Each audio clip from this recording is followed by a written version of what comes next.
আচ্ছা, এখানে বি চৌম্বক ক্ষেত্রের মধ্যে একটা কয়েল রাখা আছে যার এরিয়া হচ্ছে এল ইন্টু বি। বি হচ্ছে তার এই সাইডটা আর এল হচ্ছে এটা, ছবিতে দেখানো আছে দেখো। এবার এই রকম একটা অবস্থায় এটা ম্যাগনেটিক ফিল্ডের মধ্যে রয়েছে এবং কয়েলটার মধ্যে দিয়ে কারেন্ট যাচ্ছে আই। প্রথমে আমরা যদি কিউ আর থেকে শুরু করি, চারটে ধরনের ফোর্স এখানে তৈরি হচ্ছে।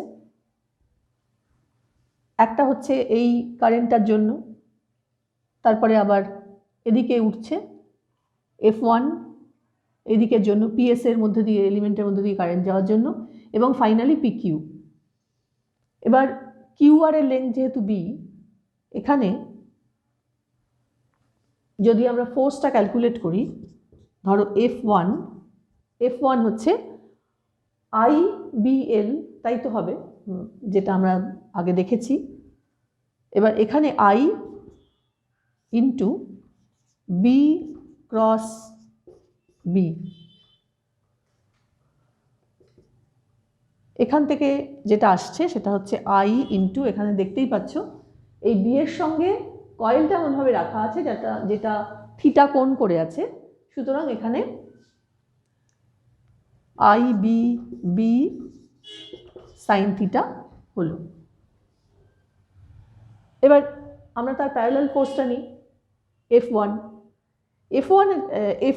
এটা যদি F2 হয় তাহলে ওটা হবে F1, সেটাও হবে I into B cross B IBB sine theta. কিন্তু Fleming's left hand rule apply করলে এফ এর ডিরেকশন F2-র জন্য, ফোর্সের ডিরেকশন F2-র জন্য যেদিকে হবে, F1-এর জন্য তার উল্টো দিকে হবে, এবং এদের এফেক্টটা কেটে যাচ্ছে, থাকছে না।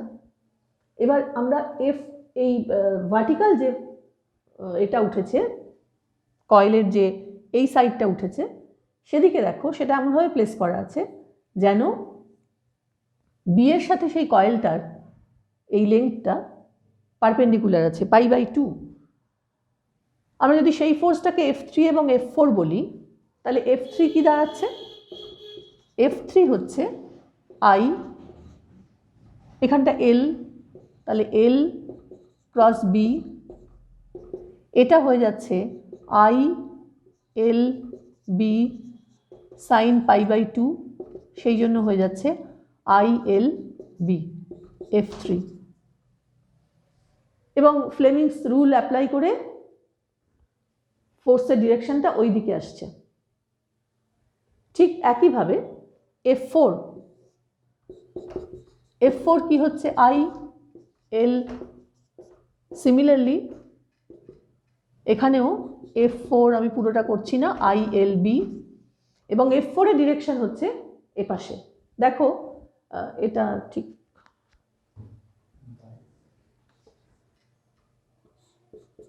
ঠিক এরকম। এরা কিন্তু দেখো একটা কাপল তৈরি করছে। এবার যদি আমি ভাবি যে ঠিক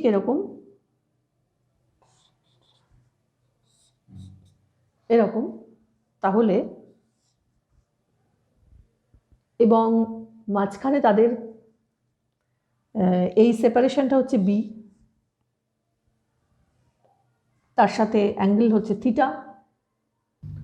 আচ্ছা, এবার দেখতেই পাচ্ছি আমরা যে এই লুপটার মধ্যে নেট ফোর্সটা 0, কিন্তু F3 এবং F4 এটা একটা টর্ক তৈরি, এটা কাপল তৈরি করার জন্য একটা টর্ক তৈরি হবে, এবং তার ফলে ধরে নিচ্ছি আবার সেই থিটা কোণে একটা রোটেশন হয়েছে। রোটেশন হওয়ার ফলে এটা এরকম একটা ওরিয়েন্টেশন হয়েছে যাতে লুপটা এরকম অবস্থায় আসে, এবং এই যে ফোর্সের ডিরেকশনগুলোর সঙ্গে এটা থিটা অ্যাঙ্গেল করে। তো তাহলে এই পুরো জিনিসটা হয়ে যায় B sine theta. If this is theta, এটা যদি থিটা হয়, এই পুরো জিনিসটা হয়ে যায়। আমি মাঝখানে একটা লাইন টেনেছি তোমাদের বোঝার সুবিধের জন্য, যে এইটুকু B/2, এইটুকু B/2 সাইন থিটা। আমি তা না নিয়ে যদি আমি টোটালটা, দুটো ডিস্টেন্স বিটুইন, মানে parallel distance, perpendicular distance between two forces, তাহলে এই টোটালটাই হয়ে যায় B sine theta, B sine theta. এটা যদি বি হয় তাহলে এটা বি সাইন থিটা হবে। তাহলে টর্কটা দাঁড়াবে I L B B sine theta. সেক্ষেত্রে আই এল এবং বি আমি আগেই বলেছি এটা হয়ে গেল এরিয়া। এবার এটা যদি টর্ক হয় তাহলে বুঝতেই পারছো যে যদি থিটা যদি 0 হয় তাহলে টোটাল টর্ক 0, এবং থিটা যদি π/2 হয় তার জন্য টর্কটা হবে আই বি এ। এটা এই কয়েলটার একটা টার্নের জন্য। এবার যদি পার ইউনিট লেংথে capital N number of turns হয় তাহলে তার জন্য টর্কের অ্যামাউন্ট হয়ে যাবে টি ইজ ইকুয়াল টু, এটার সাথে ক্যাপিটাল এন মাল্টিপ্লাইড হবে, তাহলে N B A into I. এই যে আমাদের একটা টর্ক পাওয়া গেল, এখানে একটা কয়েল তাকে ম্যাগনেটিক ফিল্ডে রাখলে সেটার উপরে এভাবে একটা টর্ক প্রযুক্ত হয় এবং তার ফলে তার একটা রোটেশন হয়। এই ভাবনাটার থেকে পরে কারেন্ট খুব অ্যাকিউরেটলি মাপার জন্য একটা অ্যারেঞ্জমেন্ট তৈরি করা হলো। তাকে বলা হয়, যেহেতু এখানে দেখো এটা হচ্ছে একটা কয়েল এবং এটাই মুভ করছে ম্যাগনেটিক ফিল্ডের মধ্যে, তাই প্রথম এই থিওরিটা ইউজ করে যে কয়েলটার এই রোটেশনের প্রপার্টিটাকে ইউজ করে যে যন্ত্রটা তৈরি হলো সেটা হলো মুভিং কয়েল গ্যালভানোমিটার। আচ্ছা, এখানে একটা জিনিস বলা হয়নি, এখানে এই যে এটা আই ইন্টু এ, এটা হচ্ছে মোমেন্ট, কাজেই এটা হয়ে গেল আই এটাকে যদি আমি মোমেন্ট বলি তাহলে এই জিনিসটা দাঁড়ালো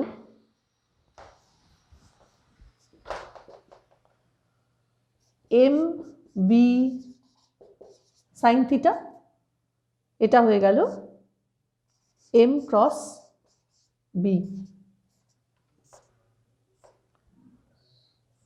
আমরা যদিও এখানে এতক্ষণ স্কেলার ইকুয়েশন লিখছিলাম, আমি সেই জন্য এটাকে ম্যাগনিটিউডের মধ্যে দিলাম এম ক্রস বি।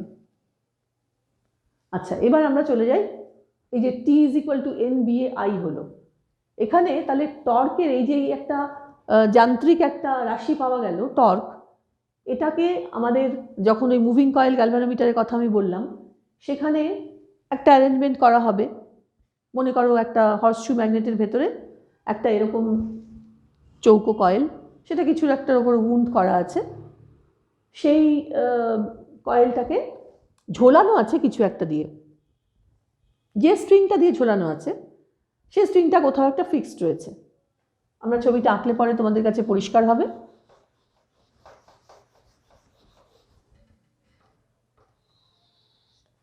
এরকম একটা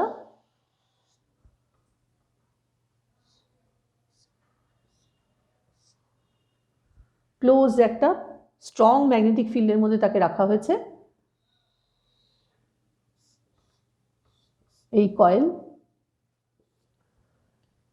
এবার এই কয়েলের মধ্যে দিয়ে কারেন্ট যাচ্ছে, এখানে স্ট্রং ম্যাগনেটিক ফিল্ড রয়েছে, এর ফলে যে টর্কটা তৈরি হবে তাতে টার্ন করে যাবে। এবার যে টার্ন করছে সঙ্গে সঙ্গে এই জিনিসটা এখানে ফিক্সড রয়েছে, সেখানে কি হচ্ছে, যে তারটা মুভ করছে তার তো একটা ইলাস্টিক প্রপার্টি আছে, যখন মুভ করছে মনে করো একটা টুইস্ট হচ্ছে, যেরকম এটা ভেবে নাও, তোমরা বুঝতেই পারছো যে যদি একটা দড়িকে তুমি একটা জায়গায় আটকে থাকে টুইস্ট করো, তাহলে সেখানে একটা অ্যাঙ্গেলের একটা রোটেশন হয়, প্লেনগুলোর একটা টুইস্ট হয়, অ্যাঙ্গেল অফ টুইস্ট তৈরি হয়, এবং সেটাও কিন্তু তার ইলাস্টিক প্রপার্টির উপর নির্ভর করে। তাকে সেখানে একটা রিজিডিটি গুণাঙ্ক আসে, টর্শনাল রিজিডিটি যাকে বলে, সেই গুণাঙ্কটাকে আমরা যদি কে বলি তাহলে এখানেও কিন্তু এই, এবং যদি আমরা এটা ভাবি যে এটার একটা টর্শনাল কনস্ট্যান্ট যেটা ইলাস্টিক কনস্ট্যান্ট, সেটা যদি কে হয় এবং যদি আলফা কোণে রোটেট করে সেটা, তাহলে এখান থেকে এটা ছিল কে পার ইউনিট টুইস্ট, যদি আলফা কোণে টুইস্ট হয় তাহলে সেটা এই টর্কের সাথে একদম সমান হয়ে যায়। এবং সেক্ষেত্রে আমরা এই যে কারেন্টটা মাপবো সেটা মাপার ধারণাটাই একদম পাল্টে যায়। যদি এভাবে আমরা সেই টর্শনাল কাপলটার সাথে এন বি এ আই এটাকে ইকুয়েট করি, তাহলে I is equal to K alpha by N B A হয়। এবং এভাবেই মুভিং কয়েল গ্যালভানোমিটারে এই জিনিসটাই করা হয়। সেখানে একটা অন্যরকম অ্যারেঞ্জমেন্টও থাকে, এখানে একটা মিরর থাকে এবং সামনে থেকে লাইট ফেলে মিররের ওপরে সেই লাইট স্পটটাকে ফেলা হয়। আর লাইট স্পটটা যখন আলো রিফ্লেক্ট করে সেই আলোটা পরে সামনে একটা ল্যাম্প অ্যান্ড স্কেল অ্যারেঞ্জমেন্ট থাকে, যে ল্যাম্প থেকে আলোটা এখানে পড়ছে এবং ওই স্কেলটার উপরে একটা ফিক্সড পয়েন্টে সেই আলোটা এসে রিফ্লেক্টেড হচ্ছে এবং আমরা অ্যাডজাস্ট করে নিচ্ছি, ধরো 0-তে অ্যাডজাস্ট করে নিচ্ছি। এবার যখন কারেন্ট গেল এটার মধ্যে দিয়ে, এটার সাথে ম্যাগনেটিক ফিল্ডের একটা ইন্টারাকশন হলো, তখন কয়েলটা ঘুরে গেল। যদি আলফা কোণে ঘুরে যায় ওখানে, তাহলে এখানে কিন্তু ওর একটা লাইটের একটা থ্রো হবে, যে 0-তে ও প্রথমে কোইন্সিডেন্ট ছিল সেখান থেকে একটা থ্রো হবে। আমরা সেই লাইট থ্রোটা কতটা হলো সেটা দেখে নেব, দেখে নিয়ে সেই মেজারমেন্টটা নিয়ে ওই এই অ্যারেঞ্জমেন্টটা, পুরো অ্যারেঞ্জমেন্টটা থেকে স্কেলের অ্যারেঞ্জমেন্টটা কতটা দূর সেখানে সেটা মেপে নিয়ে, সেই ডিস্টেন্সটা ধরো দেওয়াই থাকে, সেই ডিস্টেন্স থেকে আমরা সিম্পল ট্রিগনোমেট্রি ইউজ করে আমরা কিন্তু ওই অ্যাঙ্গেলটা কত যাচ্ছে সেটা মেজার করতে পারি এবং সেখান থেকে ওই থিটাটার ভ্যালু পুট করে এইখানে আমরা আইটাকে মেজার করতে পারি। এবং এই মুভিং কয়েল গ্যালভানোমিটারের বেশ কয়েকটা সুবিধে আছে, যেমন এখানে কারেন্টটা খুব সেন্সিটিভলি মাপা হয় এবং যেহেতু একটা স্ট্রং ম্যাগনেটিক ফিল্ডের মধ্যে, দেখতেই পাচ্ছ এরকম ধরনের ফিল্ড খুব স্ট্রং হয়, সেই স্ট্রং ম্যাগনেটিক ফিল্ডের মধ্যে ওকে রাখা হয় বলে বাইরের যে এক্সটার্নাল কিছু ম্যাগনেটিক ফিল্ড সেটা কিন্তু এটাকে খুব কম এফেক্ট করে এটা। এবং আর একটা ব্যাপার হচ্ছে যে এই মুভিং কয়েল গ্যালভানোমিটারে যেটা হয় সেটা হচ্ছে তারটাকে যখন উন্ড করা হয়, জড়ানো হয়, তখন সেটা মেটালিক কিছুর ওপরে জড়ানো হয়। এই মেটালিক কিছুর ওপরে জড়ানোর ফলে কি হয়, যে কারেন্টটা বন্ধ হয়ে গেল তখন ভেতরে মেটালিক একটা এডি কারেন্ট তৈরি হওয়ার জন্য একটা ড্যাম্পিং হয় এবং এই গ্যালভানোমিটারটা খুব তাড়াতাড়ি খুব স্টেডি স্টেটে চলে আসে, স্থির হয়ে যায়। এই বিষয় কতগুলো মানে প্র্যাকটিক্যাল কতগুলো সুবিধের জন্য আমরা মুভিং কয়েল গ্যালভানোমিটার ইউজ করি। এটাকে অন্যভাবেও করা যায়, সেগুলোকে যদি আমরা এই কয়েলটাকে আমরা একটা কাঠের বা এবোনাইটের কোনো, এবোনাইট একটা টাইপ অফ কাঠ, সেটার উপরে যদি জড়ানো যায় তাহলে সেটাও হয়, সেটাকে বলা হয় ডেড বিট গ্যালভানোমিটার। ডিফারেন্ট টাইপের গ্যালভানোমিটার তার কনস্ট্রাকশনের অনুযায়ী বিভিন্নভাবে নাম হয়েছে, কিন্তু তার যে মূল বক্তব্য সেটা কিন্তু আমরা সেই কয়েল তাকে ম্যাগনেটিক ফিল্ডে প্লেস করছি, তার উপর একটা টর্ক কাজ করছে এবং সেই টর্কটার সঙ্গে আই যেহেতু রিলেটেড, সেখান থেকে আমরা খুব সুন্দরভাবে আইটাকে মেজার করতে পারি। সাধারণ ছোটোখাটো অল্প কারেন্টের জন্য আমরা যে টেবিল গ্যালভানোমিটার বা অ্যামিটার ইউজ করি, একটু সূক্ষ্ম মেজারমেন্টের জন্য কিন্তু আমাদের এই ধরনের অ্যারেঞ্জমেন্টটাই তৈরি মানে ইউজ করা উচিত, এটাই অ্যাডভাইসেবল। যে আমরা বললাম যে মুভিং কয়েল গ্যালভানোমিটার হচ্ছে খুব সেন্সিটিভ, এবার সেই সেন্সিটিভিটি যদি আমরা বার করতে চাই,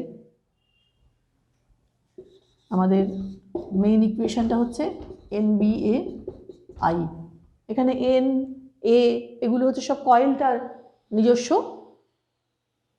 কোয়ান্টিটি, N হচ্ছে নাম্বার অফ টার্ন, A হচ্ছে তার কয়েলটার প্রত্যেকটা টার্নের এরিয়া, আর B হচ্ছে যে ম্যাগনেটিক ফিল্ডটা আমরা ইউজ করেছি তার মধ্যে কয়েলটাকে বসানো হয়েছে। এবার এই যে আলফা এবং আই, এটাই তো দুটো মেজারেবল কোয়ান্টিটি। আমরা মেজারেবল কোয়ান্টিটি সবগুলোই আমরা এই দুটোই মেজার করছি গ্যালভানোমিটারে। আলফা ডিভাইডেড বাই আই, এই রেশিওটাকে বলা হয় প্রবাহ সংবেদনশীলতা, এবং তাহলে রাইট হ্যান্ড সাইডে চলে যায় NBA বাই কে। এই পুরোটাই দেখো যে গ্যালভানোমিটারটা আমরা পেয়েছি ইউজ করছি তার নিজস্ব কনস্ট্যান্ট, ম্যাগনেটিক ফিল্ডটা ছাড়া। ম্যাগনেটিক ফিল্ডটাও এই ক্ষেত্রে কনস্ট্যান্ট, কারণ ভেতরে ওটা একটা স্টেডি ম্যাগনেট থাকে। তাহলে এটা যদি আই বাই আলফা হয়, এটা একটা সংবেদনশীলতা মাপার একটা ওয়ে। এবার এটার সাথে সাথে আসে হচ্ছে ভোল্টেজ সংবেদনশীলতা, প্রবাহের সাথে সাথে কতটা ভোল্টেজও আমরা অ্যাকুরেটলি মাপতে পারি। এক্ষেত্রে আর যদি সেই কয়েলটার রেজিস্ট্যান্স হয়, রোধ হয়, তাহলে আর হচ্ছে কয়েলের রোধ। তাহলে আমি এখানে আই ইন্টু আর করতে পারি, এদিকে NBA বাই কে আর। এটাও এখনো স্টিল সেই কয়েলটারই নিজস্ব কোয়ান্টিটি। তাহলে এটা হয়ে গেল আলফা বাই ভি, আর এটা হলো NBA বাই কে আর। এই দুটোর একটা কম্পারেটিভ স্টাডি করা যায় যে কতটা আমরা কারেন্ট সেন্সিটিভ, কতটা ভোল্টেজ সেন্সিটিভ, সেটা একটা কম্পারেটিভ স্টাডি করা যায় এই টার্মগুলো থেকে। এবার এটার উপরে আমরা একটা ছোট অঙ্ক করি।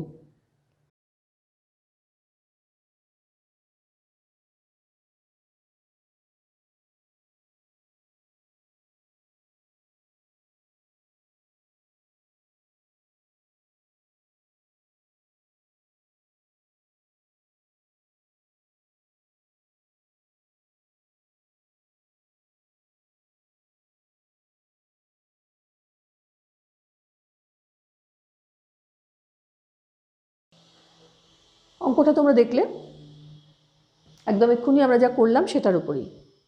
কারেন্ট সেন্সিটিভিটি দেওয়া আছে alpha by I NBA by K. অঙ্কটা হচ্ছে যে একটা মুভিং কয়েল গ্যালভানোমিটারের কারেন্ট সেন্সিটিভিটি 50% বাড়ানোর জন্য রোধটাকে দ্বিগুণ করা হলো, আর ড্যাশ হয়ে গেল 2R। আর SI যেটা ছিল কারেন্ট সেন্সিটিভিটি, সেটাকে আমি 50% বাড়ালাম। তার মানে বেসিক্যালি আমি কি বাড়ালাম, 1.5 টাইমস অথবা 3/2 বাড়ালাম। তাহলে SI ড্যাশ হয়ে গেল 3/2 ইন্টু SI। SI ড্যাশটা যদি N dash B A dash by K হয়, তাহলে এটা হয়ে যায় N dash A dash B by K is equal to 3/2 N B A by K. তাহলে NA অ্যাকচুয়ালি হয়, আমরা এগুলো সব তুলে দেব,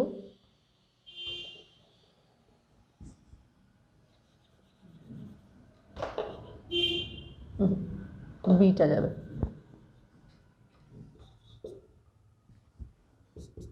এই হলো। এবার বলেছে যে ভোল্টেজ সেন্সিটিভিটি তাহলে কতটা হবে। যদি এরকম অবস্থা থাকে তাহলে ভোল্টেজ সেন্সিটিভিটি হবে, আগে যা ছিল, আগে ভোল্টেজ সেন্সিটিভিটি কত ছিল আমরা এখান থেকে বার করে নিতে পারি যে NBA বাই কে আর। এবার তাহলে ভোল্টেজ সেন্সিটিভিটি কত হবে, N dash A dash B by K R dash. তবে N ড্যাশ A ড্যাশ হচ্ছে 3/2 NA, B থাকলো অ্যাজ ইট ইজ, কে এটা হয়ে গেল 2R। দ্যাট ইজ আমার হলো 3/4 NAB বাই কে আর। তার মানে 3/4 অফ SV, SV ড্যাশ হলো 3/4 অফ SV। তাহলে কারেন্ট সেন্সিটিভিটি 50% বাড়ানোর জন্য ভোল্টেজ সেন্সিটিভিটি কি বাড়লো? না, ভোল্টেজ সেন্সিটিভিটি কমে গেল। আগে ছিল SV, এখন হয়ে গেল 0.75 SV, তার মানে 25% তার ভোল্টেজ সেন্সিটিভিটি কমে গেল। এটা হলো আনসার। যে ডিজায়ার্ড আনসারটা চাইছে সেটা হচ্ছে ওটাই, যে SV dash is lesser than SV। কত পার্সেন্ট কমলো? 25% কমে গেল।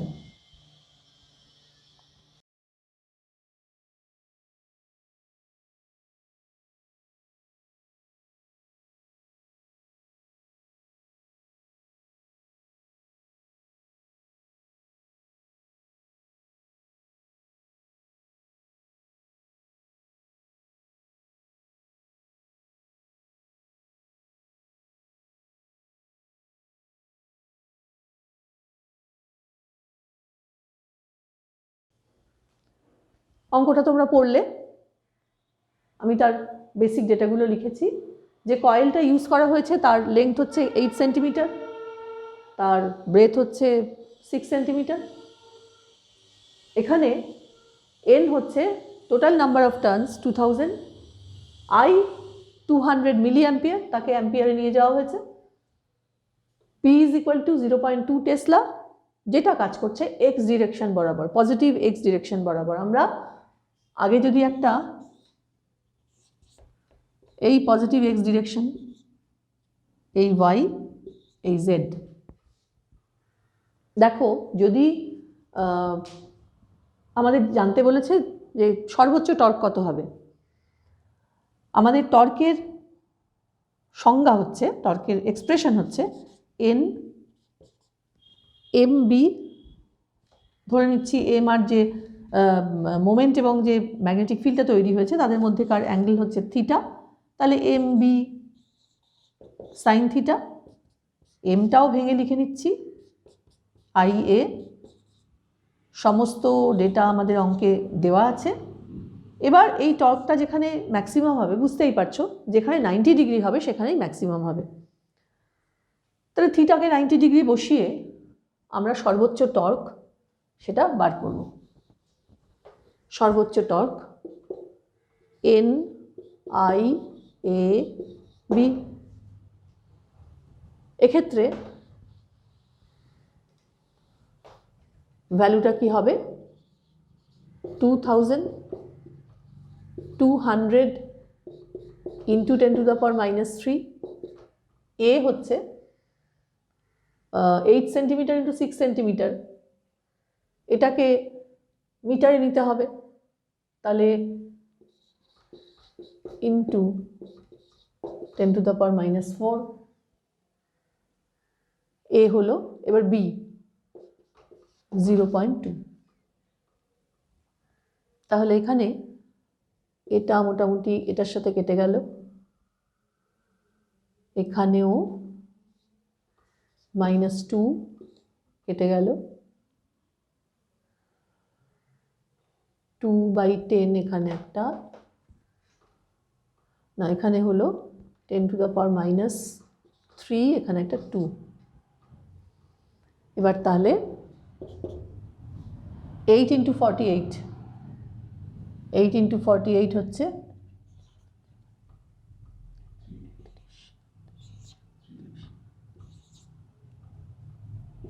ইন্টু 10⁻³ এটা হচ্ছে সর্বোচ্চ টর্ক।